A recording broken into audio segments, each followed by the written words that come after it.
try to use those points. Like 5 to 10 points will come to your mind. Try to tweak them according to the demand of the question. Like if I think about Gandhiji, what comes to my mind? Something like Swadeshi, something like non-violence, something like ethics, values, something like whatever comes to my mind. How can I connect it with the demand of the question? And then my only point is like I have to have a solid framework, and then I put the points into that structure. So here the frame is fit. I have an introduction, fancy introduction, starting it on a high. I have a body, two subheadings. It's already there in the question. I just have to. So I put in the subheading, and then whatever point that comes to my mind, I just put it into the framework. And alternatively, for current and all, you can again thinking about nationalism. What comes to your mind? Anything positive? Anything that India is like something like Atmanirbharta, or anything negative also? Any recent instance where there was even employment crisis, skill, anything you can connect for Gandhiji? Absolutely, Dayanand, you are absolutely correct. But like, don't. The point is like in 7 minutes you have to write whatever comes to your mind. So I try to answer it in a very because on the day of the exam you have to have prepared introductions, conclusions, frameworks. If it's a history question, how do you start? It's ideally better to have some thumb rules in your mind so that you don't have to think on the spot. Although you need to think on the spot to tweak it according to the demand of the question. Still, if you have something, if you have frameworks in mind, you have the frame. You know the introductions, you know the conclusions. You connect it to the question, and then according to the body, you have the frame. Subheads are there in the question. You just put it according to the question. Like you have the frameworks, and you put the points according to the question. That's all you have to do. Okay, so now we'll go into the next question. Socio-economic impact of railway in different parts of the world. So here, again, 10 marker, 10 points, 2 or more subheadings. Introduction, anything. It could be anything from world. You can use it from Indian, this thing, relevance. Like, as I said, celebrating something, connecting it with something related to railways. Something like as India, something related to railways in the news, you can connect it with that, or you can connect it with something in world from a world history perspective also, because this you can't clearly put it into history side or geography. It can come in economic geography as well, or you can put it in world history as well, but it's more of an analytical question. And then conclusion, again, you can, as I said, you can end it on a high by connecting it with something in the current affairs. Like one conclusion possibly could be how, with steps like the Vande Bharat, increased capex, capital expenditure, allocation, something like coverage extension, electrification, how these steps are ensuring that India is on track to use railways as a positive tool to unite people and borders and boost growth. This could be one way of approaching the conclusion, or you can put it in some other way also, because the question is not just related to India. So you can connect it with in general how, if you know something in news related to railways from different parts of the world, you can use that also to effectively use current affairs as a means to approach the conclusion of this particular question. And body, again, what comes to my mind? Socio-economic impact of railway. I'm saying it's a 10 marker. You need two subheadings. So one could be how it resulted in positive development, and another could be how it resulted in some negative socio-economic impacts. So some of the thing, like in India, it connected India in some way.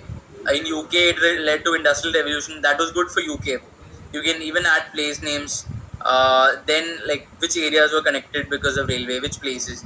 In North America, the Great Lakes region. So this answer I have prepared on the spot. Like these are the only things that came to my mind. UK industrial revolution. I was not able to come up with points of places because at this point of time I don't remember. Although I would have read something for last year. So whatever comes to your mind, try to use that. Some place in UK, if you can remember the coal-rich region or the industrial region, railway region, you can add that as examples. In North America, Great Lakes region industrialization.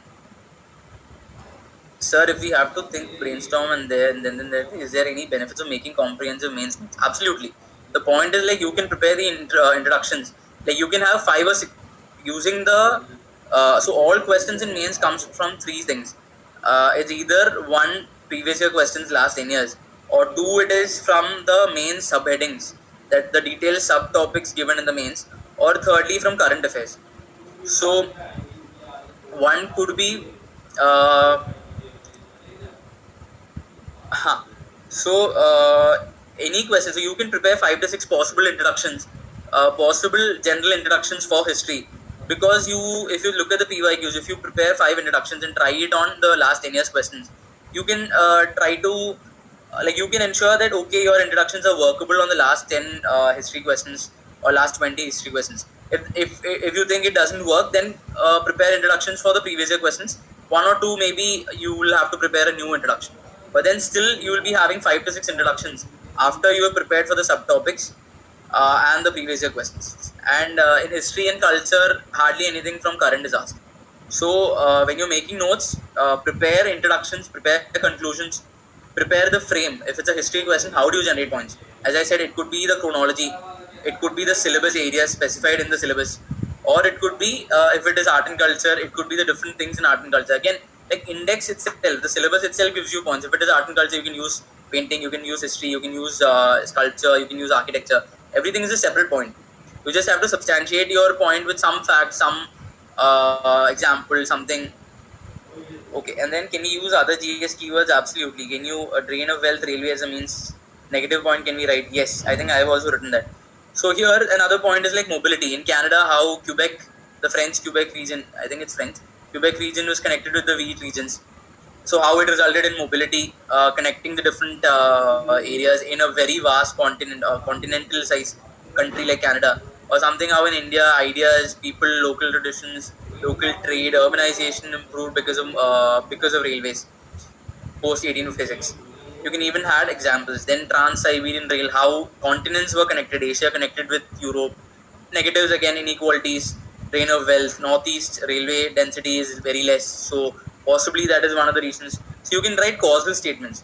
How inequalities or how the development of Northeast uh, became a little less, possibly because of mummy मैं आ less जाऊंगा अभी थोड़ी देर में. or inequitable development of railways, or how the railways was used as a tool for deindustrialization of India, how it was used for export of finished goods and import of raw materials, how it was used for war by colonial powers like in Boxer Rebellion in other parts of the world, revolutionary activities. You can use all that, but try to divide it into positives, negatives, and try to ensure that you have at least 3 continents, like at least 3 nations covered, because it's a world history quest, displacement, etc. These points are just indicative. You can come up with anything. Point is like you remember the index chronology, or think about the different things, different parts, different players in world history, and try to pick out whichever are pertinent to the question. How do we prepare notes, mains notes from the starting of the preparation, or is it after prelims? Like you should ideally, once your one reading of everything, once one reading about all the basic books and GS for mains is done, I think you should prepare notes, including structures, including introductions, possible introductions, conclusions, etc. And try it. So you prepare it based on the subtopics given in the main syllabus, and then try to use it on the last 10 years previous year questions. Try to see whether they work. If you think for at least few questions they don't work, then you need to prepare some more notes, some more introductions, some more structures, uh, based on the questions where they were proven insufficient. Okay, we'll look at the next question. We'll look at 2 more questions.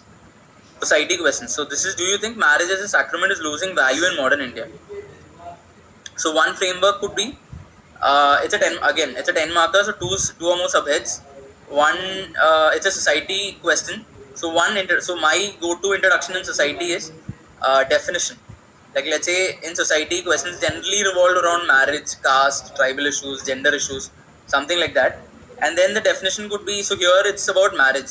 So you can define what marriage is. It could be in your own words, or you can quote a thinker, or alternatively you can use a recent news event, like something like sologamy was in news, or something like something related to marriage if that was in news, or some survey like the Pew survey or NFHS, something like that. If you think is connected to the question, you can use that as well. You can quote anthro socio thinkers definitely in GS1. I used to quote, but then make sure that they are quite famous. Try to quote thinkers if you can.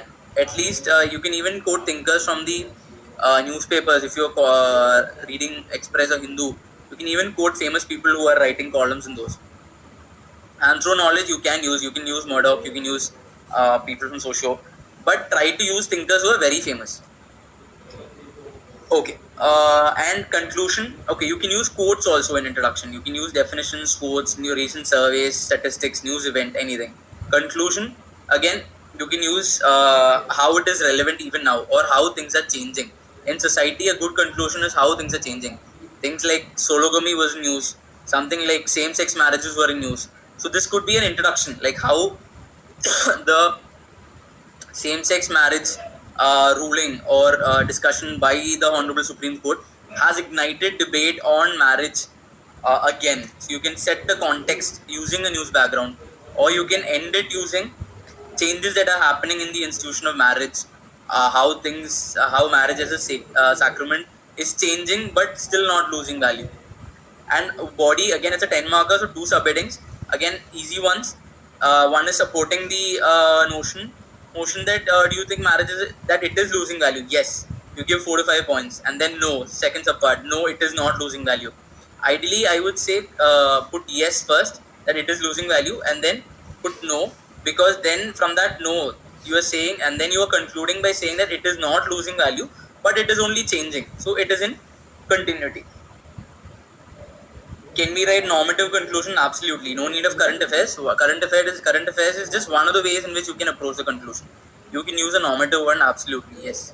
And then here in the body, one part, yes, you can talk about how it is changing in terms of the family as an institution is becoming a little more ego-centered, the person-centered, kindred relationship, or whatever they say, or something like live-in, how that is increasing, or how that is getting legal or support, or even how Honorable Supreme Court also said that live-in is possible. The right to choose your live-in partner is very much part of your rights and all that.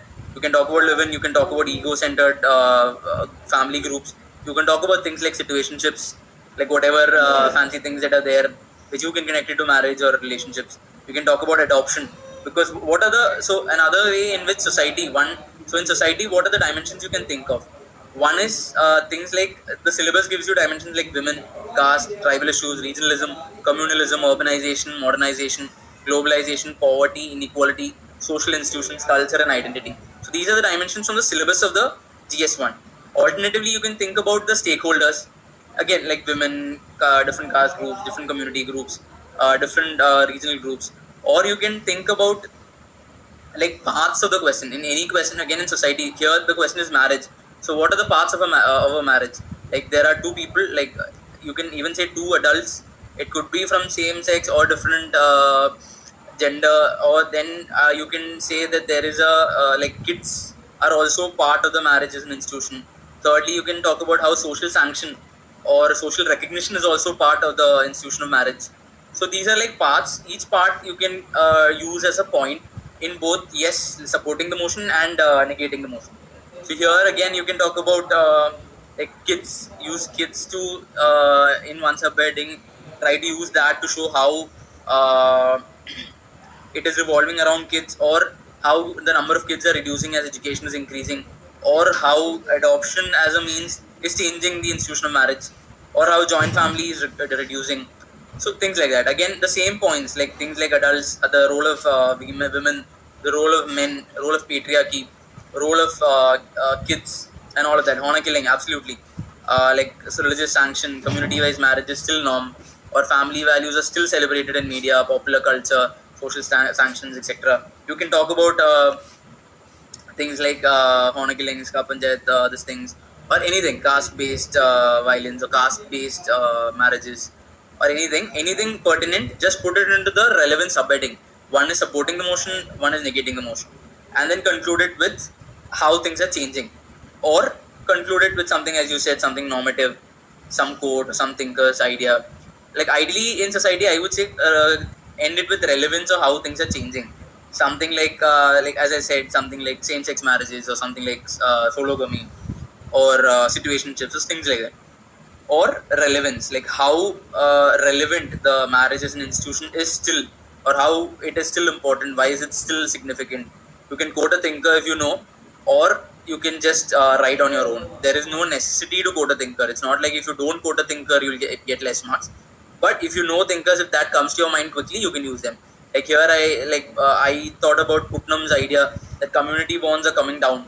You can use those ideas, or like Arjuna Padurai's ideas of five scapes, media scapes, technoscapes, finance scapes. If you can connect it, again, Baudelaire's idea that information is increasing in our time, but meaning is reducing. How you can connect that idea to the institution of marriage?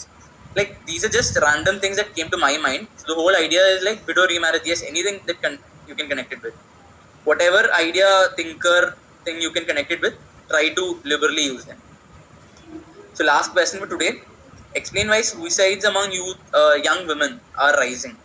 Again, I don't have any clear idea because in the paper you can't prepare separately for this particular question unless this is in the previous year question. But it's a society question. It's a 10 marker. So here again 10 marker, 10 points, two more subheadings. It's a society question. So how do you introduce? You can use a definition like what is a suicide in your own words, or some idea if you know, or you can use some statistic that you remember if you remember, or you can use some survey, or you can quote somebody, or you can use a recent event in news. Like if it was like suicide among young women, nothing comes to my mind any event, but I can think about I can define suicide and connect it with young women. If it was question was just about how suicides are rising in among youth in India, I could think about Kota or IITs or something that was in news recently. If something comes to your mind recently, you can use that. And how do you conclude? Again, it's a society question. You can conclude it with relevance of why increased emphasis and this thing needs to go into this issue, or you can talk about how things are changing, or you can talk about how government is taking certain steps, or UN government and local these things are taking certain steps like ABC, and how it needs to be taken forward further. And again, what are the dimensions in a society question? As I said, it could be women, it could be caste, it could be tribal issues, regionalism, communalism, urbanization, modernization. It's the same frame. Globalization, poverty, inequality, social institutions.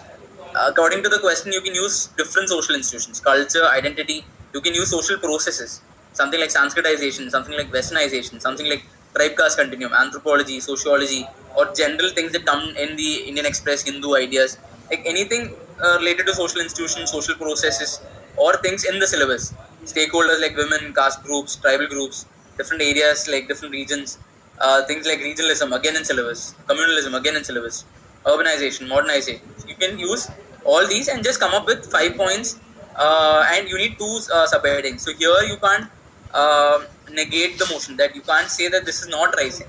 So here you can use another way to come up with a second subheading, which is like you can divide you can come up with different types of issues. One could be structural issues, one could be non-structural issues. Okay, some questions.